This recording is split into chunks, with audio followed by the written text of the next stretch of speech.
Jó, capítulo de número 1, versos 20 e 21.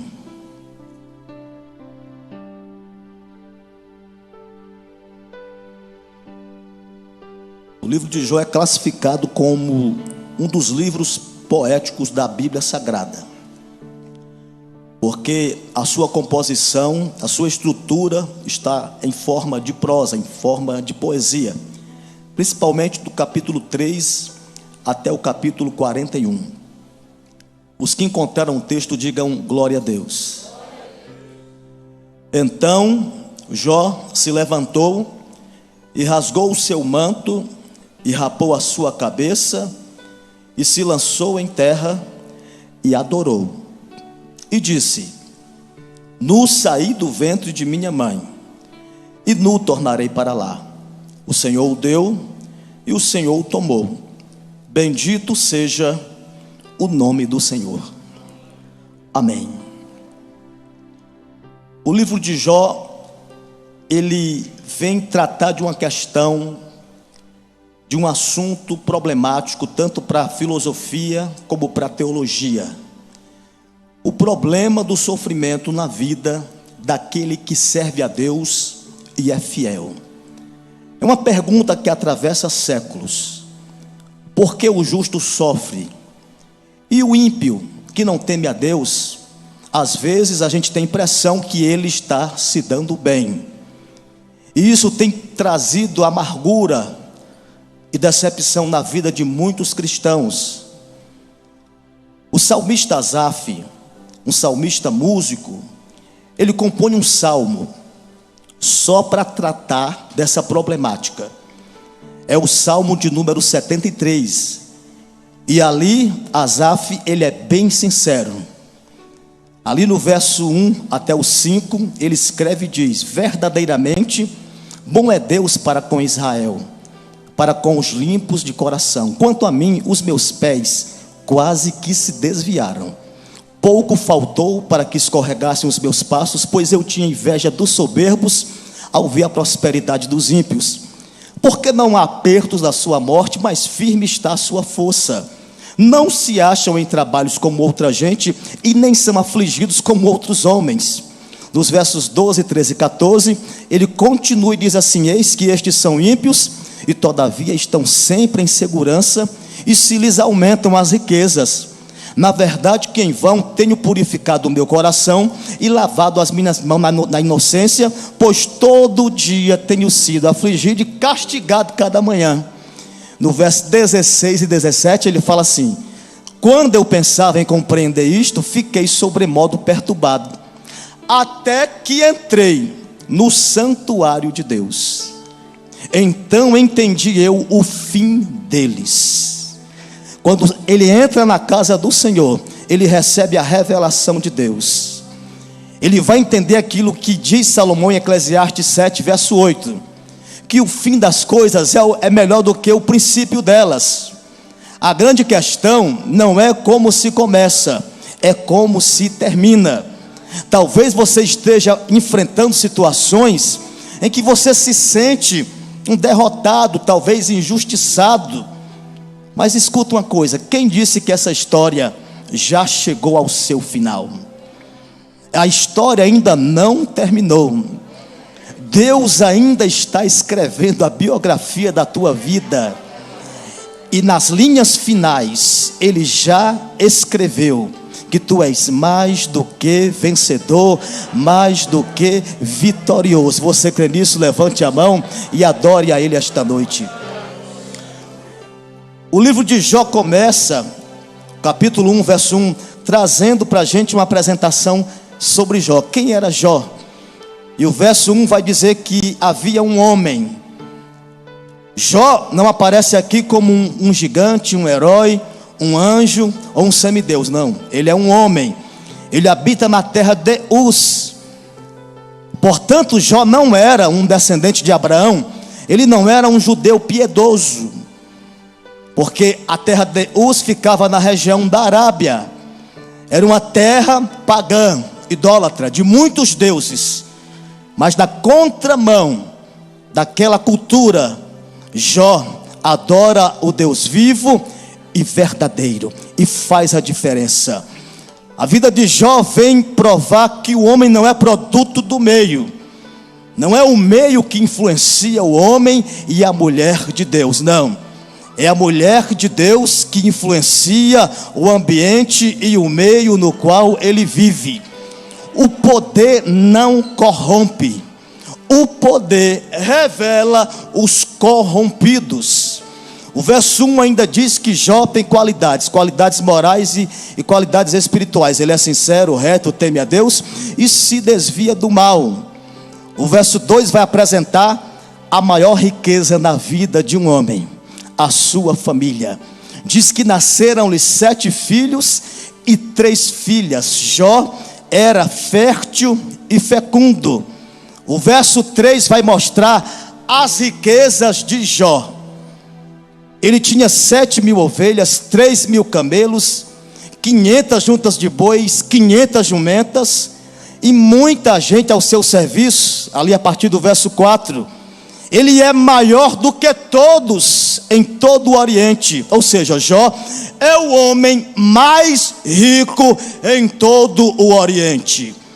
Jó vem mostrar para a gente, vem refutar aquela ideia de que uma pessoa rica não pode ser piedosa. Ser rico não é problema. Riqueza em si não é problema.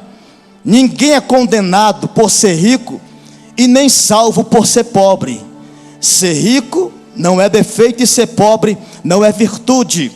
O que determina a nossa condição na eternidade é o nosso relacionamento com Deus.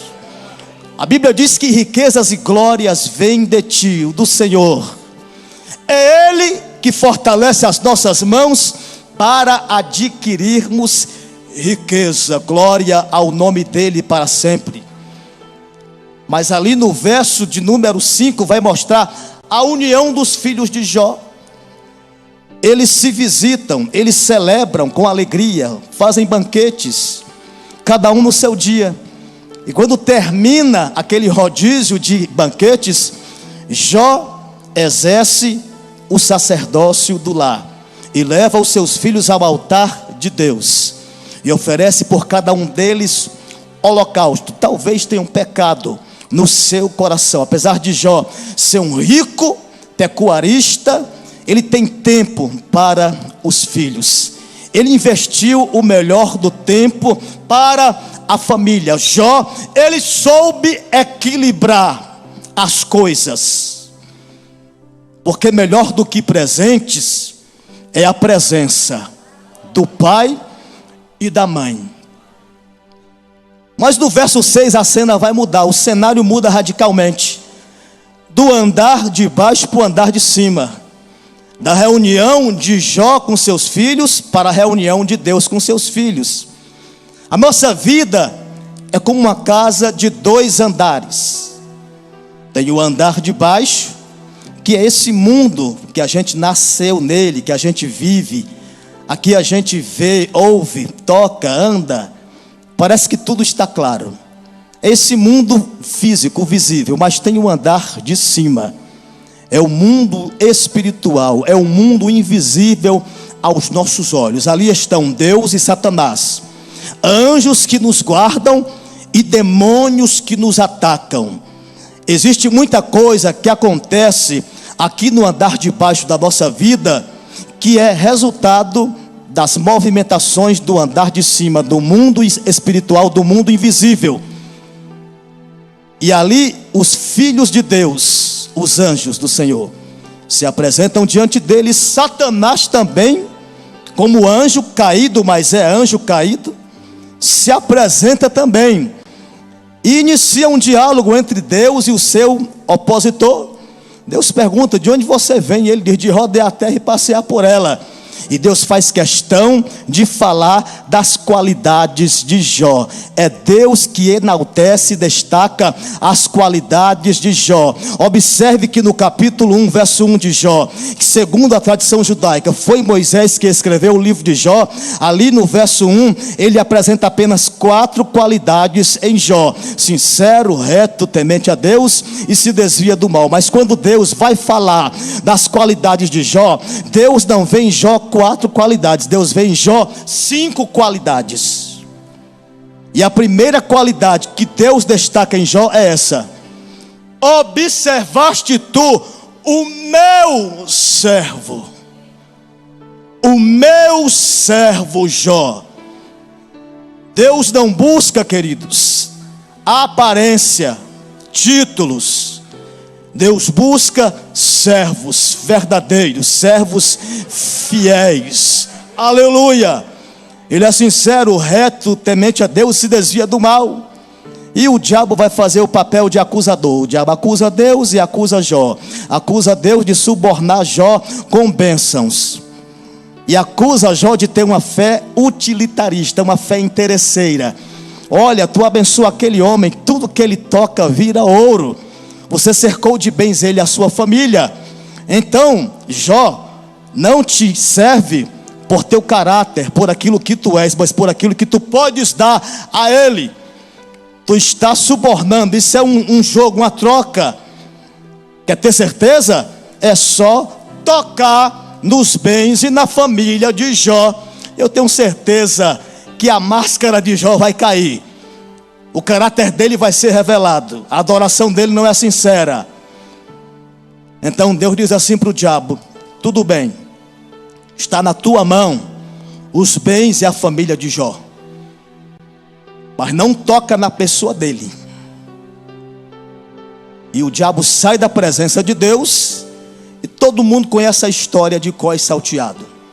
Em um único dia, Jó perde toda a sua riqueza, todos os seus bens. As jumentas e os bois são levados pelos sabeus. Fogo desce do céu, talvez um relâmpago, e mata, queima 7.000 ovelhas e até os servos de Jó. Aí os caldeus em 3 bandos vêm e levam os 3.000 camelos e mata os servos de Jó ao fio da espada. Aí os filhos de Jó estão na casa do primogênito, alegres, reunidos. Vem um redemoinho do deserto, muito forte, dá na casa, ela desaba e os 10 filhos de Jó estão todos mortos. De repente, o homem mais rico do Oriente se torna pobre, falido, enlutado. E o diabo assiste toda aquela cena, e Deus também. E o diabo espera que Jó se revolte contra Deus. Mas para a vergonha do diabo, a Bíblia diz que Jó, ele se levanta, ele rasga o manto, ele raspa a cabeça, sinônimos de luto, símbolos de luto, e ele se lança em terra. E ao invés de se revoltar, Jó adora a Deus. E ele diz assim: o Senhor deu e o Senhor tomou. Bendito seja o nome do Senhor. Eu não sei quais são as tuas perdas. Eu não sei quais são as fatalidades e tragédias incompreensíveis que vieram sobre a tua vida.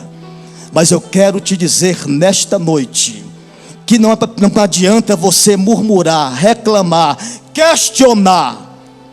Se submeta à soberania de Deus. Adore a Ele, porque Jó, ele adorou a Deus nos dias de celebração e adorou a Deus nos dias da adversidade. Ele foi fiel na riqueza, mas foi fiel na pobreza. Eu imagino, se Jó conhecesse esse hino aqui, ele estaria cantando naquela hora. Minha fé não está firmada nas coisas que podes fazer. Eu aprendi a te adorar pelo que és. Dele veio sim o amém, somente dele mais ninguém. A Deus seja o louvor. Se Deus fizer, Ele é Deus. Se não fizer, Ele é Deus. Se a porta abrir, Ele é Deus. Mas se fechar, continua sendo Deus. Se a doença vier, Ele é Deus. Se curado for, Ele é Deus. Se tudo der certo, Ele é Deus. Mas se não der, continua sendo Deus. Não adoro pelo que Ele faz, eu adoro pelo que Ele é. Haja o que houver, sempre será Deus. Você pode adorar a Ele esta noite?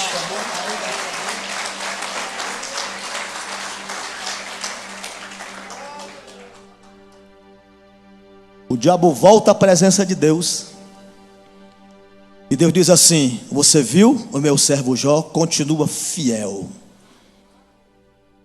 E o diabo continua insistindo, irmãos. Ele diz assim: pele por pele, tudo que o homem tem dará por sua vida. Ele sofre dores emocionais, dores na alma, perdas materiais. Mas quer ver algo que aterroriza o ser humano? É a dor física. Toca na carne, nos ossos de Jó. E Deus diz assim: tudo bem, pode tocar nele, mas não tira a vida dele. E o diabo toca na carne e nos ossos de Jó. E ele fica com a chaga mais maligna na cabeça, a planta dos pés. E ele pega um caco de telha para raspar as feridas. E a esposa dele se revolta contra Deus e diz assim: tu ainda vai manter tua integridade? Amaldiçoa Deus e morre. Mas no capítulo 13, verso 15, já diz assim: ainda que ele me mate, nele eu confiarei. E no capítulo 19, verso 25 e 26, Jó diz assim: porque eu sei que o meu Redentor vive, e que por fim se levantará sobre a terra.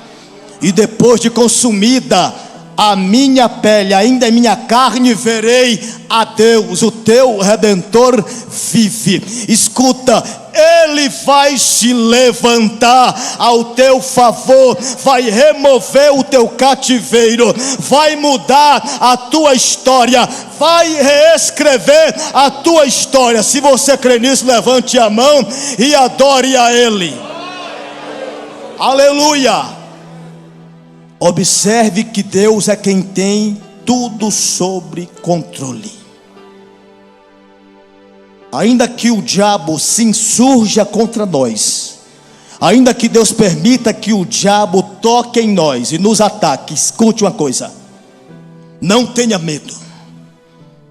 Lutero dizia que o diabo é um cachorro na coleira de Deus.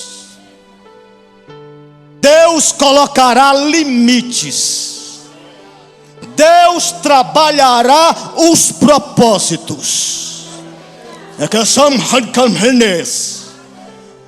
Porque em tudo que acontece em nossa vida há propósito de Deus. E o propósito de Deus é santo, é justo. Deus nunca é injusto, Deus nunca erra, Deus nunca falha. A falha é minha, a falha é tua, o erro é meu, o erro é nosso.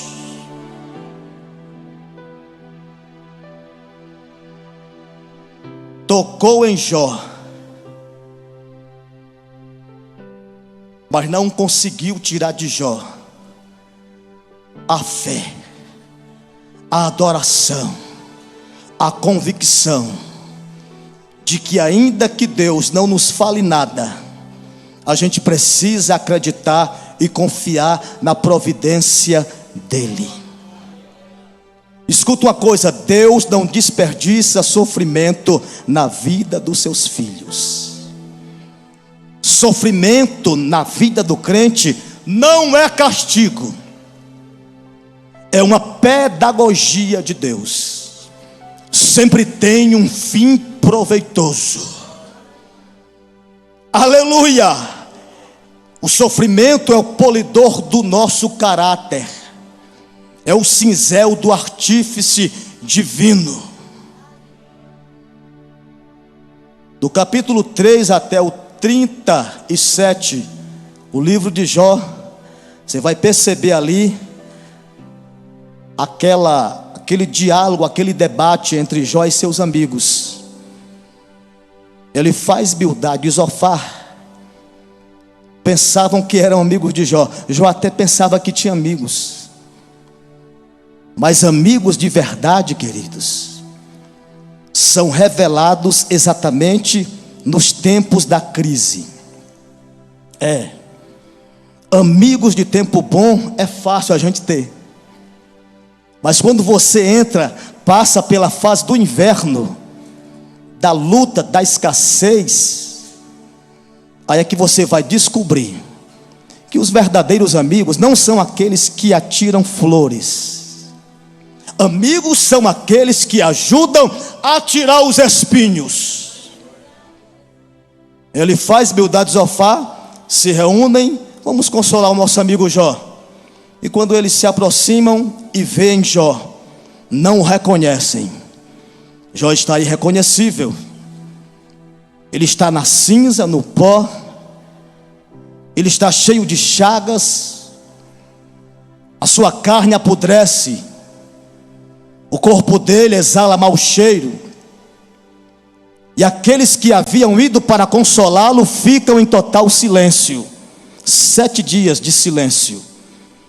Nenhum deles falavam nada para Jó. Só o que se ouvia ali eram gemidos.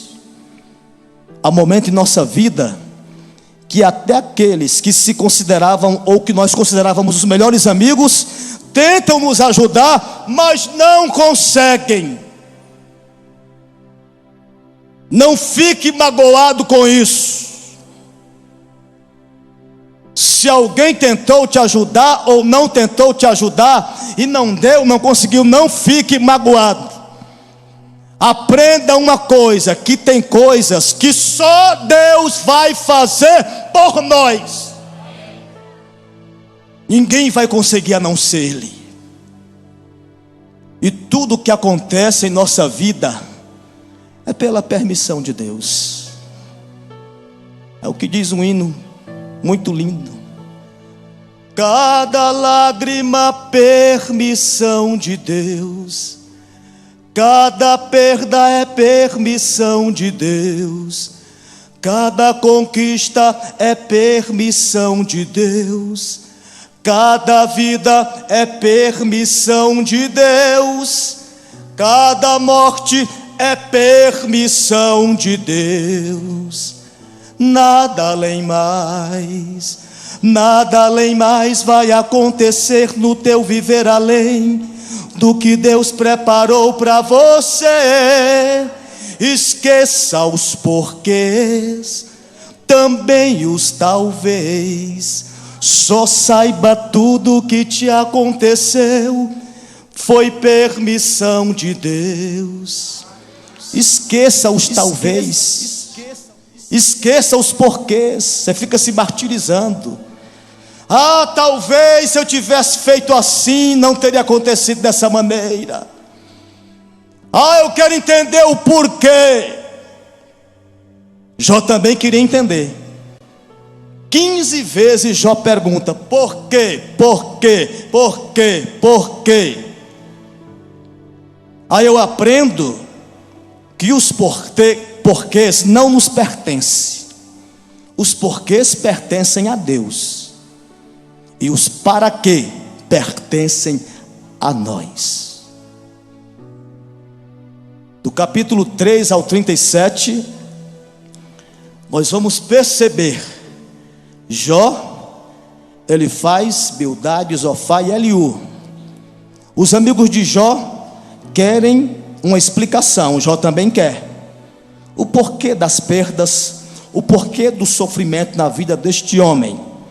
E os amigos de Jó só têm uma única explicação, uma explicação simplista. Jó estaria sofrendo porque talvez ele cometera um grande e terrível pecado. As perdas, as tragédias na vida de Jó seriam consequência do seu pecado. Na teologia de Bildade e Zofar, não existia provações na vida do crente, não existia tribulações. Mas a Bíblia diz que Deus prova o justo.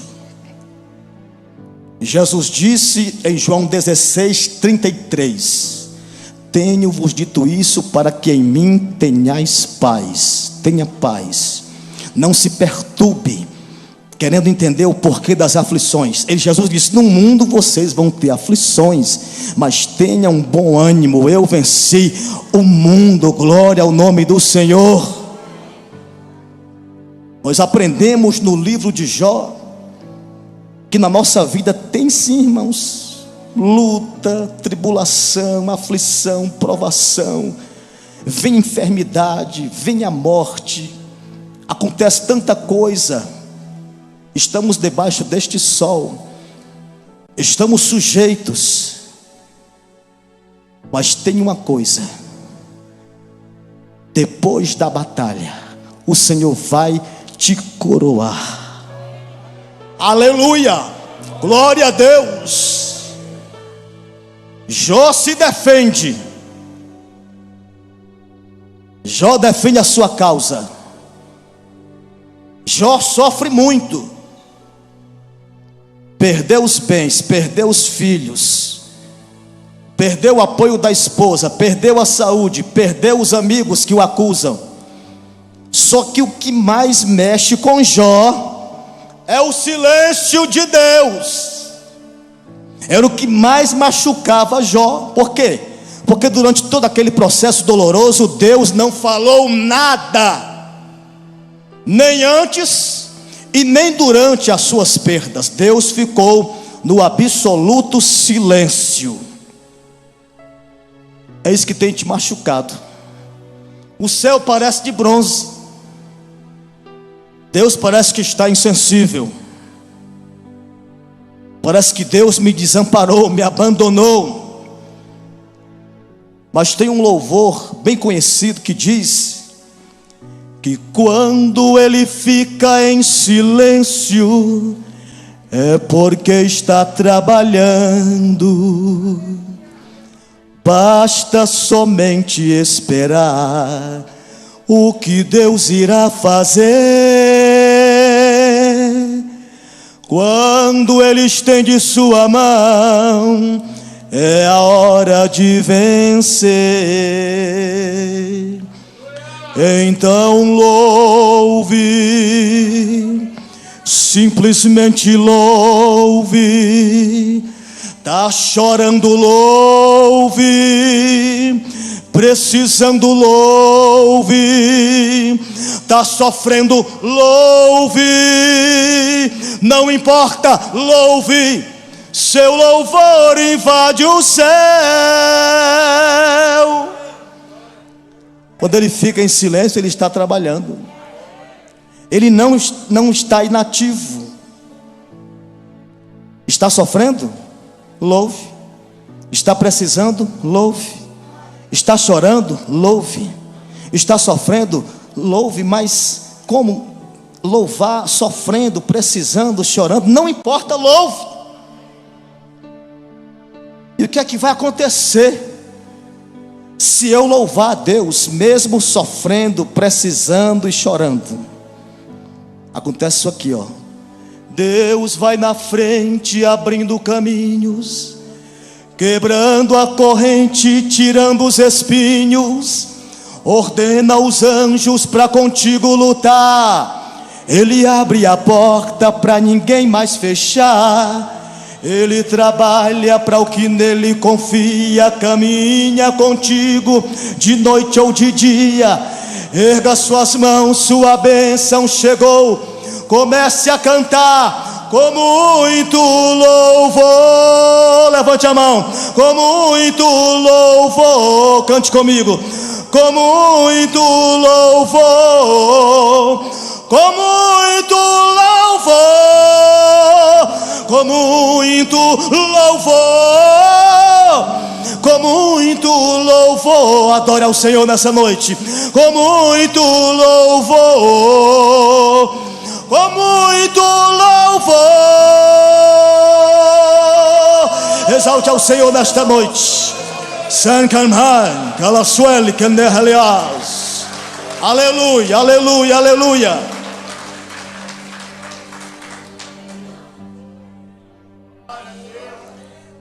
Eu posso não entender o que Deus está fazendo,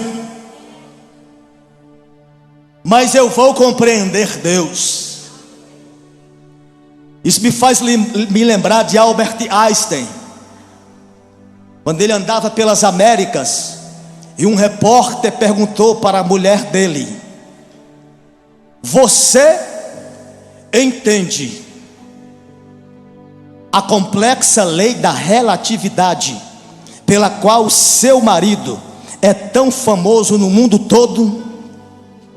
E ela respondeu para o repórter: eu não compreendo a complexa lei da relatividade pela qual meu marido é famoso no mundo inteiro, mas eu compreendo o meu marido. Você pode não entender o que Deus está fazendo, mas você pode compreender Deus. Aleluia. Isto fala de comunhão, de intimidade com Ele, de convicção, de fé, de confiança, de certeza que Ele ainda está na sala de comando do universo. É Ele que está no trono, Ele governa a igreja, Ele tem as rédeas da história em suas mãos. Nada passa a revelia de Deus. Aleluia, eu sinto a presença dele aqui. Você está sentindo? Você pode adorá-lo nesta noite, você pode exaltá-lo, glorificá-lo nesta noite.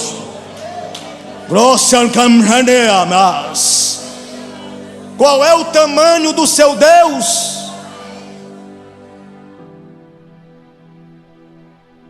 Uma criança passeava com seu pai, e a criança perguntou para o pai: pai, qual é o tamanho de Deus? O pai ficou intrigado com a pergunta da criança, e de repente ele observou no céu, em altura de cruzeiro, um avião. E o pai apontou para o avião: filho, você está vendo aquele avião? Estou vendo, papai. Qual o tamanho daquele avião? E a criança respondeu: pequeno, papai, bem pequeno. O pai pegou o filho e levou no aeroporto. Chegando lá, tinha estacionado em solo um jumbo, um dos maiores aviões. E o pai perguntou para o filho: e agora, filho, qual o tamanho do avião? E a criança disse: grande, pai, muito grande. Quanto mais perto você estiver de Deus, maior Ele será para você. Maior do que o teu problema, maior do que a tua luta, maior do que a tua perda, maior do que tudo é o teu Deus. Se aproxima dele, se achega a ele. Ao invés de se revoltar, ao invés de questionar Deus, achegai-vos a mim, diz o Senhor, e eu me achegarei a vós. Aleluia.